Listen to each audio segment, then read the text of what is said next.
हाँ शुरू। बिस्मिल्लाहिर्रहमानिर्रहीम। आज हम रेडी गोट में मौजूद हैं और खलीफा जत पाड़ा है ये, और यहाँ के जो मौजूदीन हैं मोहतरम सालिम मोहम्मद जत साहब हैं और अला रिनू जो भी बहुत एक्टिव और सरगर्म कारकुन हैं, अपने लोगों के लिए अपने इलाके के लिए काम करते रहते हैं।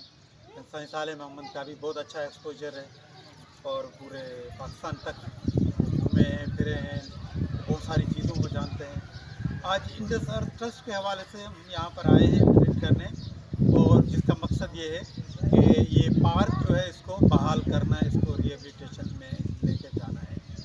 तो आज हमने ये देखा है खलीफा जत पाड़ा में, और हमारे साथ सालिम मोहम्मद जत और अलादीन जत मौजूद हैं। तो इंशाल्लाह हम यही उम्मीद कर रहे हैं कि ये पार्क जो है वो बहाल होगा और यहाँ पे नर्सरी भी होगी, जिसको हम कोशिश करेंगे कि यहाँ के हमारी जो बहनें हैं, ख़वातीन हैं, वो इसका ज़िम्मेदारी लें और फिर वो अपना इससे रोज़गार भी कर लें।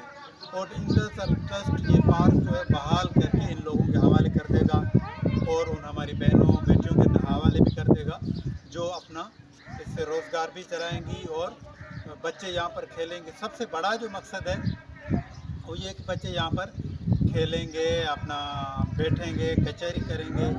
आजकल का माहौल जो है मंशियात का है, और जो लोग हैं वो बड़ी तादाद में नौजवान हमारे उस गलत रास्ते पे चल रहे हैं। तो इस तरह की कोई उनके लिए इंटरटेनमेंट होगी, कोई तफरीह का कोई मकाम होगा, तो मैं समझता हूँ ये एक बहुत बड़ी बात हो जाएगी, जिसमें रेडी गोट के तमाम लोगों की हम शुक्रिया अदा करेंगे। डिस्ट्रिक्ट कौंसिल या टाउन को जो जिसकी ज़िम्मेदारी है ये उस हवाले से उनसे हम रिक्वेस्ट करेंगे, और ख़ास तौर पर इसकी जो देखभाल है, इसको जो देखना है, इसकी जो ज़िम्मेदारी है वो हम सालिम मोहम्मद जत साहब को करेंगे, और उसके साथ अला रिनू, और हम रिक्वेस्ट करेंगे नवाज़ दबलो जो भी इनके साथ होगा तो ये और इसको बेहतर करने की कोशिश करेंगे। बड़ी मेहरबानी, हमारे आप साथ रहिएगा, शुक्रिया।